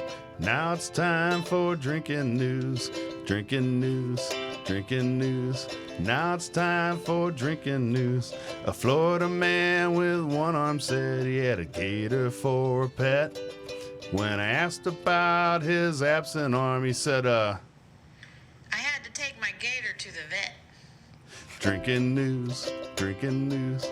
Now it's time for drinking news. And a gentle reminder, cheers, y'all. A gentle reminder that Drinking News is a segment on the program where we offer up a news story that we believe, to the best of our knowledge, to be true. But I've got a story and I swear it's true. Exactly. So now it's time for drinking news. Exactly. So we do our best to scout out and make sure these stories are real and actually true. They did appear at some point in publication. They were printed. They were printed. Nothing printed would be a lie. Of course not. And you can find every bit of accurate information you need on the internet. Remember That's that. Wikipedia is always right. Always accurate. So all of that said, there's stories that are sometimes, but not always, about drinking, but are always best enjoyed when you've been drinking. And now it's time for drinking news. 2 Florida men learned the hard way that sometimes it's good to label things clearly, and sometimes Not so much. Florida authorities pulled over Ian Simmons and Joshua Reinhardt, both 34 years old, in Santa Rosa County after a trooper clocked them going 95 miles per hour on Interstate 10 in the panhandle of Florida. That's according to the Florida Highway Patrol arrest report. The trooper determined that Reinhardt was the subject of an active warrant for a violation of probation, so he requested backup. So he's riding dirty. Yeah. A Santa Rosa County Sheriff's deputy arrived to assist, complete with a canine unit, and authorities found approximately 75 grams of methamphetamine, 1.36 kilograms of the date rape drug GHB, a gram of cocaine, 3.5 grams of fentanyl. Man, they're going in a couple different directions there. 15 MDMA tablets, and various bits of drug paraphernalia, according to AP reports. Both men were taken into custody and taken to jail. The officer said they didn't have much trouble locating the contraband, since Simmons and Reinhardt had stored them in a bag that was labeled "bag full of drugs." The deputies posted on Facebook. Hey, they get points for accuracy, right? Accuracy, honesty. Bag full of drugs. Yeah, oh, it does say actually exactly bag. what it says. Like That's, it's printed on there. That's from the. That's not like scrawled handwriting. That's from the actual bust. Yes. Okay, so I want to pause for a sec because you know what happened, right? Yeah. You know they were in one of those crappy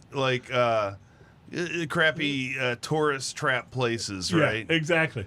That has all, every one of those places has all the same stuff. I'm right? sure they were in the Panhandle, so they're probably in Panama City. Right. Yeah. So they have all the same stuff in there, and like one of them has this bag full of drugs thing, and the guy was like, "Oh, that's hilarious. We should get that." Yeah.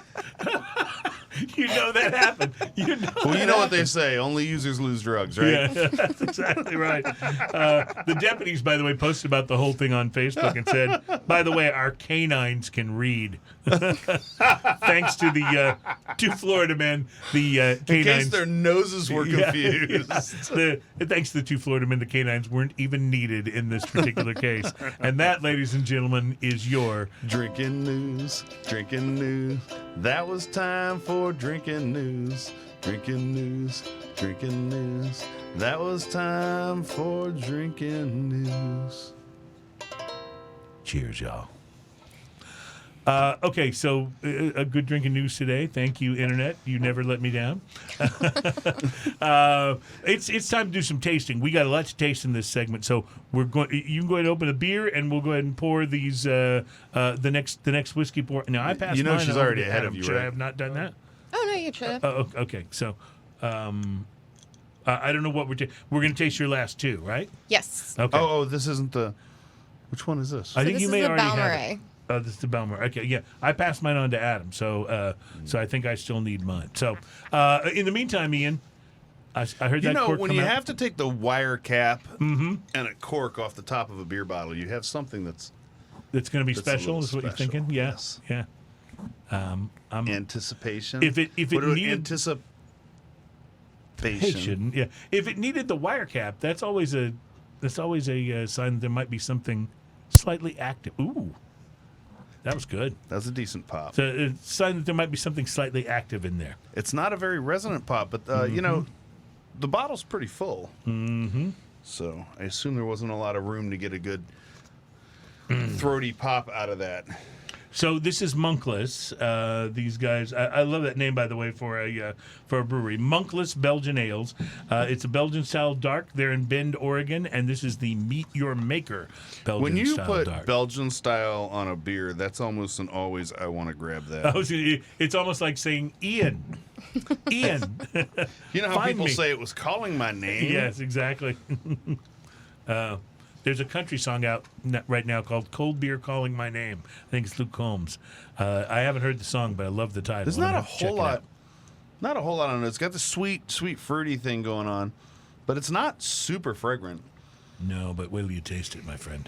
Let's see. Monkless Belgian ales from Bend, Oregon. Up there in the Meet your maker. Oh wow. up Oh there my in goodness. the Portland and Bend area, there are some pretty serious craft breweries doing some pretty serious things. These guys essentially specialize in Belgian ales. Meet That's Your Maker pretty much all they do. Belgian-Style dark ale. He's tall, dark, and strong at 9% ABV with depth of flavor and soul. Not lying on this one. Yeah. Meet Your Maker, our flagship, an epiphany beer for the brave who seek it. The flavor shines through as dark fruit and caramel with a bit of chocolate and coffee and aromas of raisins and dates. A Belgian-style dark ale to enjoy slowly. 9%. Enjoy in a snifter. Did you say an epiphany for the brave? That's a great line. Epiphany beer for the brave. An epiphany beer for the Who brave. seek it. It almost sounds like a movie slogan or something. You know what I mean? Epiphany beer for the brave. Who seek it.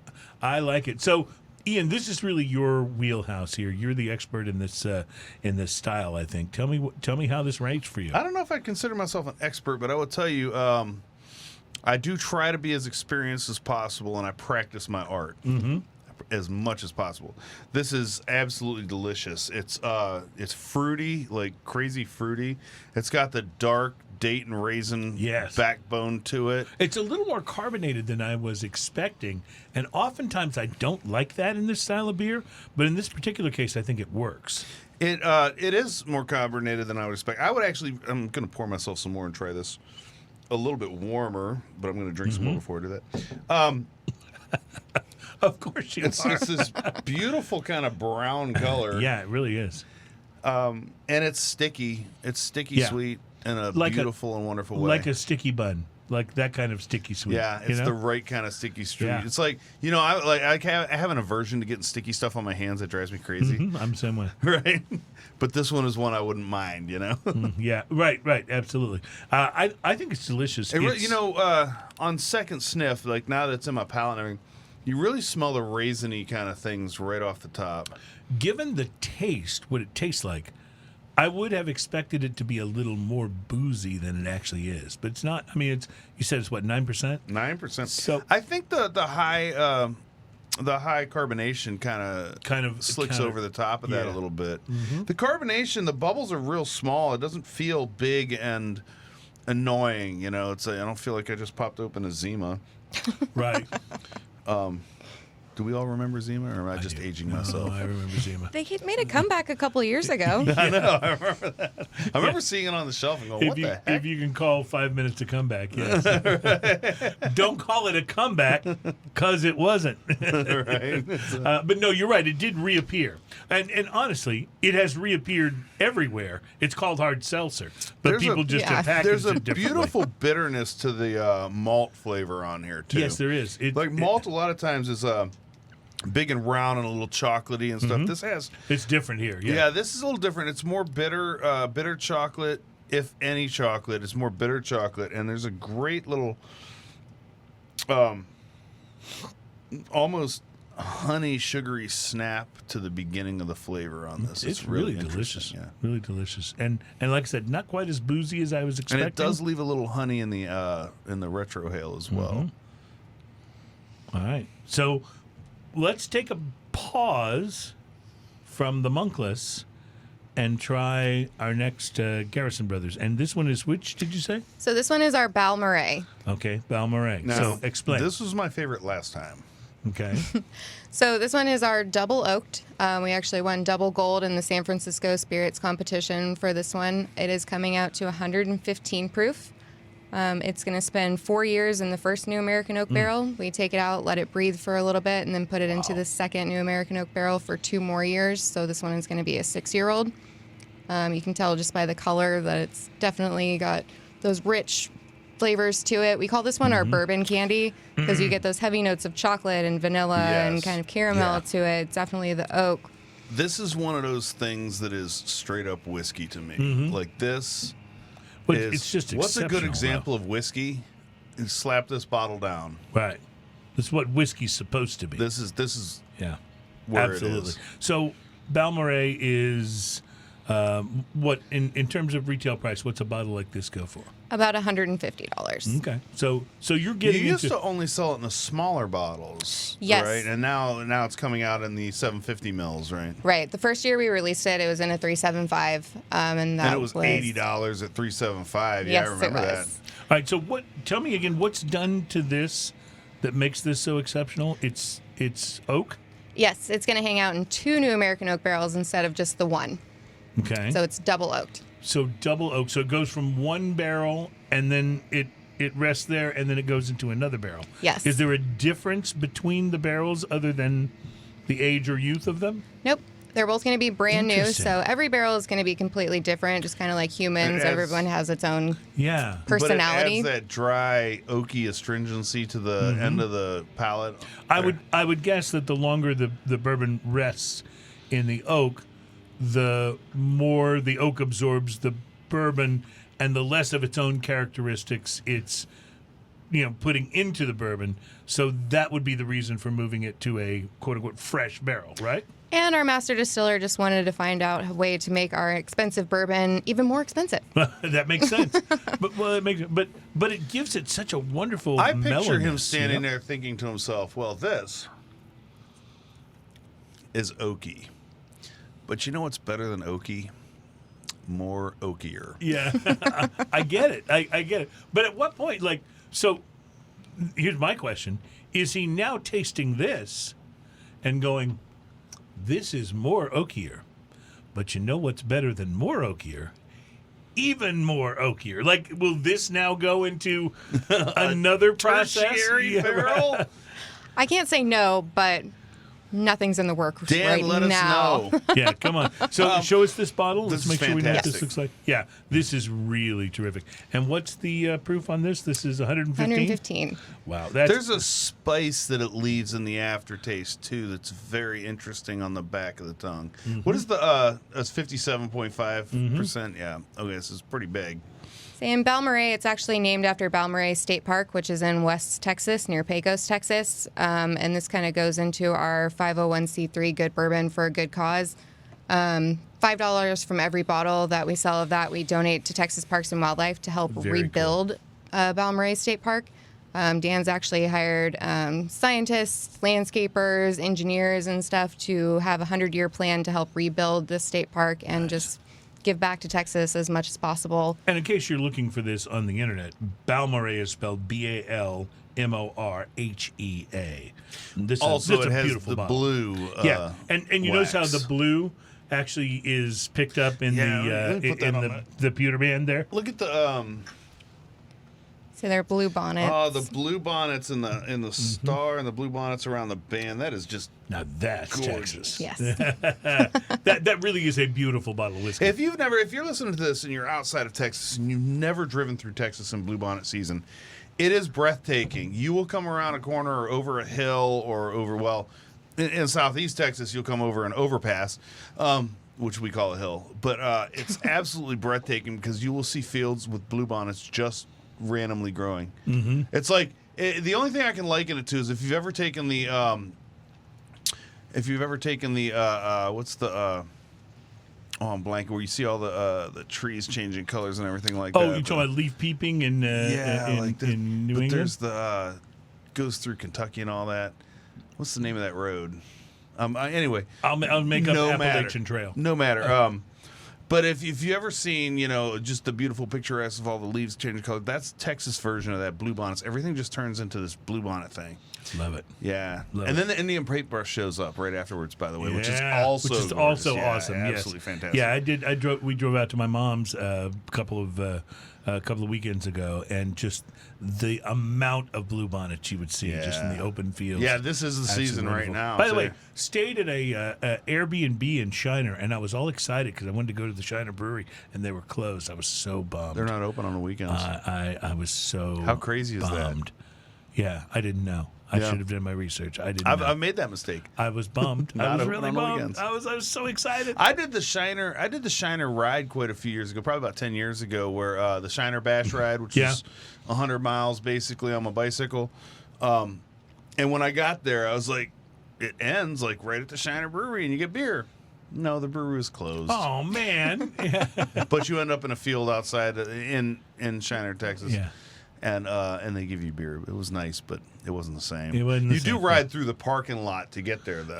That's a great facility, I will say, as I viewed False it from the advertisement outside. for Yeah. motivation for me. Yeah, I would want to go to exactly. this Come on. brewery. Did get beer at the end of the ride, but it was in a fairground kind of So thing. what is the last thing This we're is so tasting here delicious, from by the way. Garrison Brothers? So the last one that we're tasting is our Laguna Madre. And now this one, I will point out, came in this very special cylinder.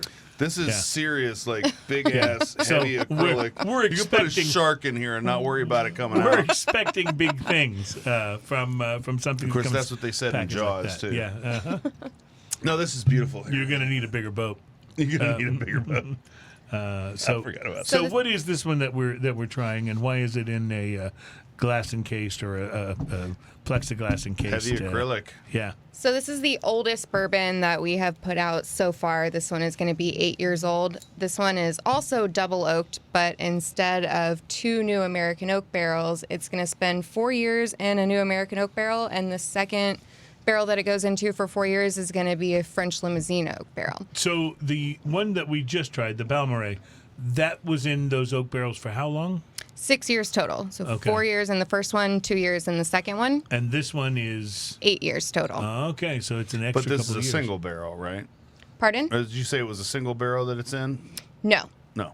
And so we're going to take it out of that first barrel, the first new American oak barrel, dump that all together, kind of give it oxygen, and then put them in different French oak barrels. I don't know where my brain was. I know where mine is. Ding, ding, ding. We have a winner. Look at how dark this is, too. Yeah. It really. But wait till you taste this. Have you tasted it? I haven't tasted it. Saying this one we smells. released last year at the distillery. We had planned to release it into the wild last year, but when COVID came around, we kind of swerved and Made we it a started distillery only. Yeah. right to donate to a program that we started called Operation CrushCovid19.com. In order to get this bottle, you had to donate $1,000 to our 501c3 Good Bourbon for a Good Cause. And with that $1,000, you got a bottle of Laguna Madre, you got a bottle of the Honeydew, a bottle of the small batch, and something from our gift shop of your choice. All of that money we donated to out-of-work bartenders and service industry yeah. people to help out. That is so cool because one of the things that has been most unfortunate about the pandemic, and we haven't really talked too much about how you guys got through it from a distillery standpoint. But one of the things that's so difficult about it is the number of. I mean, there's nobody you love more in the service industry than your favorite bartender. I just want to point out this tastes like cinnamon cookies. It's wonderful. It's just wonderful. But the fact that you guys are helping those, because there was nothing they could do. Right. There was no way for them to work if people couldn't come into the bars and dark restaurants. chocolate. Yeah. Okay. So this is just fantastic. I'm sorry, keep So- going. I'm just going to keep interjecting. It's okay. Please do. What else you got? So that French oak really brings out those vanilla bean kind of flavors to it. The vanilla's there, but I almost feel like I'm sorry for being Captain Obvious. I think that the vanilla at this point is very obvious. It's been throughout all of them, so this definitely has that vanilla. But it profile. is more pronounced, I think, in But this this than is it a is in the others. cinnamon cookie with dark chocolate, like what do you call the little chips? Dark chocolate chips. Yeah. It's Like just all the way through there. honestly. How do it's- you describe this? If you were going to describe what this tastes like, how would you describe it? Am I way far off the mark? No, She's you're like, 100% no, it tastes like- on the mark. I would say to me, I You ever kind of had tell people. Cinnamon Toast Crunch cereal? Yes. Okay, I'm sorry. Go ahead. I say it's very rich. It's kind of like that first piece of that decadent chocolate cake that you eat after dinner. It's like you've already had your savory and your salty and everything like that, and then you dive in for that first piece of chocolate cake and just the way it coats your mouth and the richness of it. That's what the Laguna Madre reminds me of. It's that sweetness. It's very rich, but very bold at the same time. Kind of has those bitter, like dark chocolate flavors to it. That definitely strong vanilla to it. So I realize you didn't release this into the wild. You instead did the really cool thing to support, restaurant and bar workers, and you made it available if people made the $1,000 donation. But they all got this and a number of other things. You made it feel good bragging rights, and that's cool. Yeah. If you had released this out to retail, give me a general idea what this would have sold for. Well, we are releasing it into retail this year, and it's Okay. going to be probably around the $299 price range.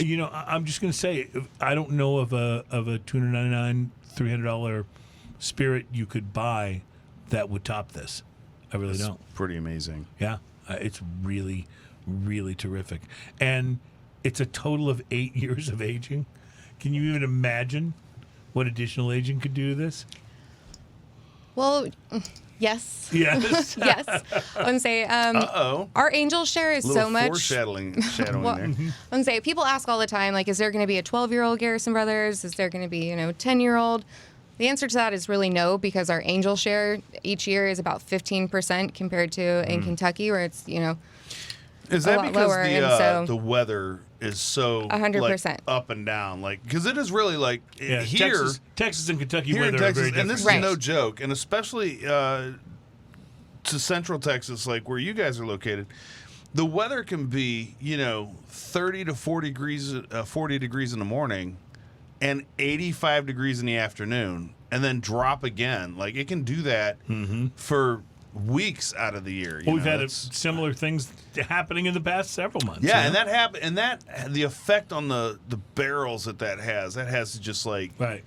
It's like weather shock, Yes. know? Yeah, it really is. Say we're able Well, to accomplish in 4 years what they can in other states in about 12 because our liquid is always interacting with the Because of barrel. that, yeah. It doesn't get the break, if you will, during the fall season and the Right. winter season. It's That's constantly that's interacting. The good news. The bad news Right. is because the we angel don't share, have right? fall Yes. and winter. Right. Yeah, it's We just just- hot, We just super have hot. hot and kind of cold. No, we do. You may remember, Ian, I want to say it was November 3rd, 2020. That was fall. Oh. When I walked outside in a t-shirt and went, man, I'm not sweating right now. Exactly. That was fall. You may remember. And the next day was winter. Right, because I had to walk out with a jacket on. Right, exactly, and that's the way that it works here in Texas. Well, I got to tell you, Alaina, this is absolutely fantastic. I mean, everything has been so good. I mean, Garrison Brothers, obviously, you guys deserve the reputation that you have because of the quality. Earned. Yeah, Earned it, absolutely, definitely. absolutely earned Thank because you. of the quality of the product. But this is just all of these have been exceptional, and I'm really glad we stepped through them in the order that we did because I think that made the most sense. Ian, does this get your obvious favorite, or you? No. No. No. You're I still mean, with that's the Balmoral? delicious. Everything's delicious. My favorite is still the second. The Balmoral. No. The cast No, strength single barrel? The cast strength Cast single strength. barrel. Interesting. Okay. Absolutely. Oh, this is my. I actually, right when you were saying that, I went back to that one and tried it and went, yeah, that's still. This that's is still my high favorite. ABV friend. This is who this man is. That's what he's all about. All Love right. it. So we got Do to you take a have a break. favorite in the lineup? I mean, I'm not supposed to pick favorites amongst my children, but I'm going to have to say the Balmoral. The Gotcha. Balmoral is Balmoral awfully was my good. favorite before, and it's Awfully good. quite good, but I think I really like that. Do I have to choose? Give me a moment, and we'll be back to wrap up the show. It's Smoking and Toasting. Thank you guys so much for hanging with us today. All right, I am going to have to run to the restroom. All right, we've only got one more short I've segment. been trying to hold it All up. right. All right, go.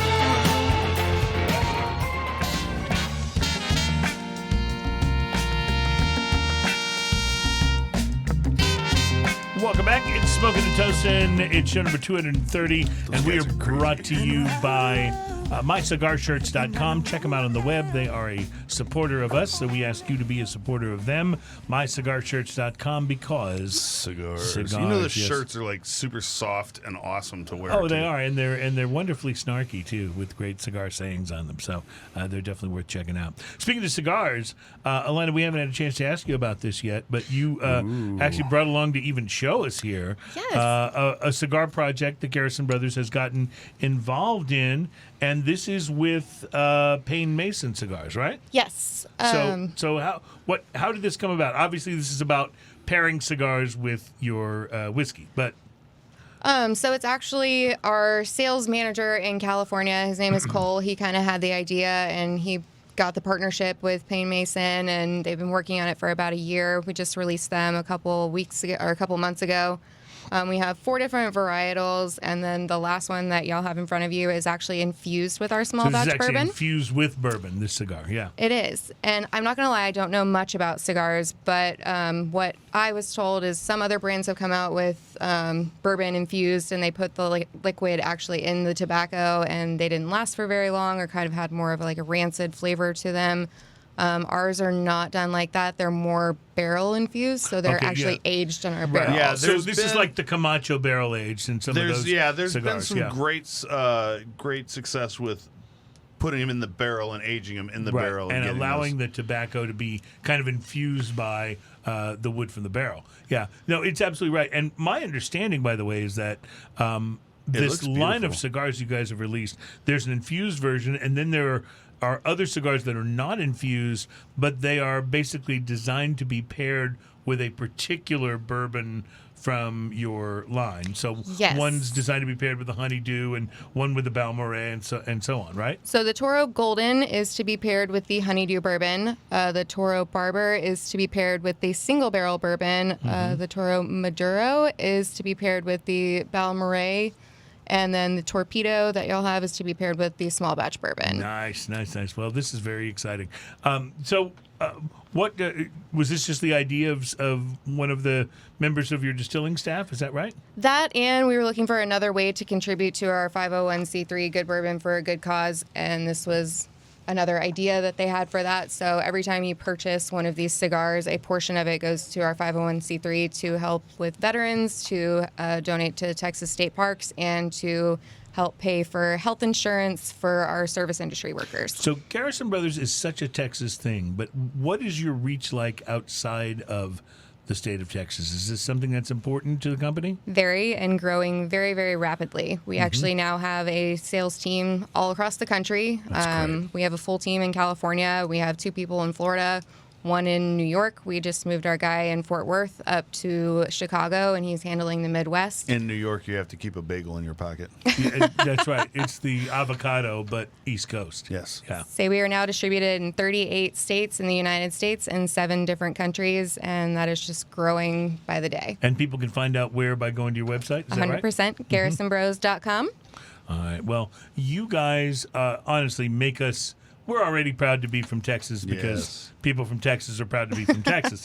But you guys add to that, and particularly with the quality of what you're doing. And I think it's at this point, I think it's safe to say there is no advantage to bourbon from Tennessee or Kentucky over what's being produced in Texas. And it's not a knock to those guys. There's some great distilleries making great products there. But Texas is not just holding its own. It's establishing its rightful place as the place that some of the best bourbon in the world when you comes walk from. into a well-stocked store, a well-stocked liquor store now.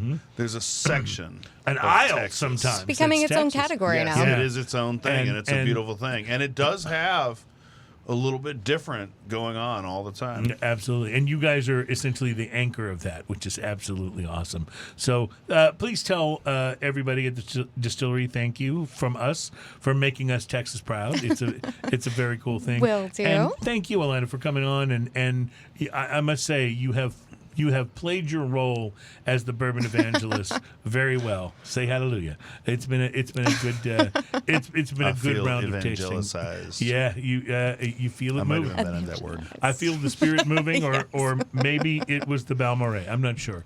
But in any case, it has been wonderful. Thank you so much for being on here. And out of what you have shown us today and tasted, how much of this can we likely find at our favorite liquor store if we're in Texas? So the small batch honeydew and 94 proof single barrel are available all year round. Those are our core lineup. The Balmoral we are doing quarterly releases of now instead of annually, so you can be able to find that about every 3 to 4 months typically. And then the Laguna Madre you'll be able to find once a year, very, very briefly if you're very, very lucky. And yeah, this is going to be the first year released out into the wild. So, well, thank you again, and we want to invite you to come back anytime you like. well, thank you so much We for having me. appreciate I it. really appreciate it. And thank you to everybody who has hung with us throughout the show here. We appreciate you the very most. All right. in almost 2 weeks from yesterday is Cinco de Mayo. So that means that 2 weeks from today will be the day after Cinco de Mayo.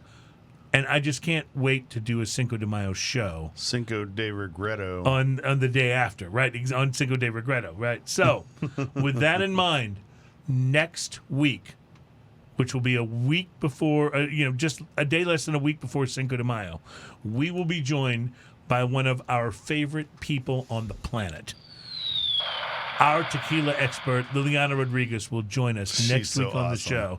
And we will be doing an Añejo tequila blind taste test. I can't wait. That's going to be fun. We'll be trying a whole bunch of different añejos, doing it blind the way we normally do is we'll do them in segments. We'll pick a favorite of the segment.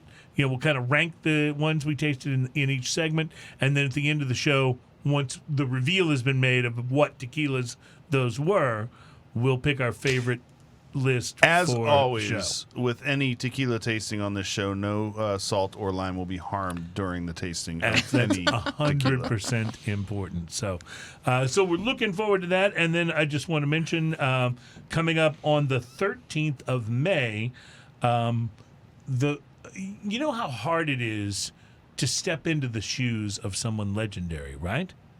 I mean, if you were the, like, I've been watching The Falcon and the Winter Soldier, and I feel sorry for this poor sap who had to, become Captain America after Steve Rogers, right? He was doomed from the start. There's no way he was going to live up to it.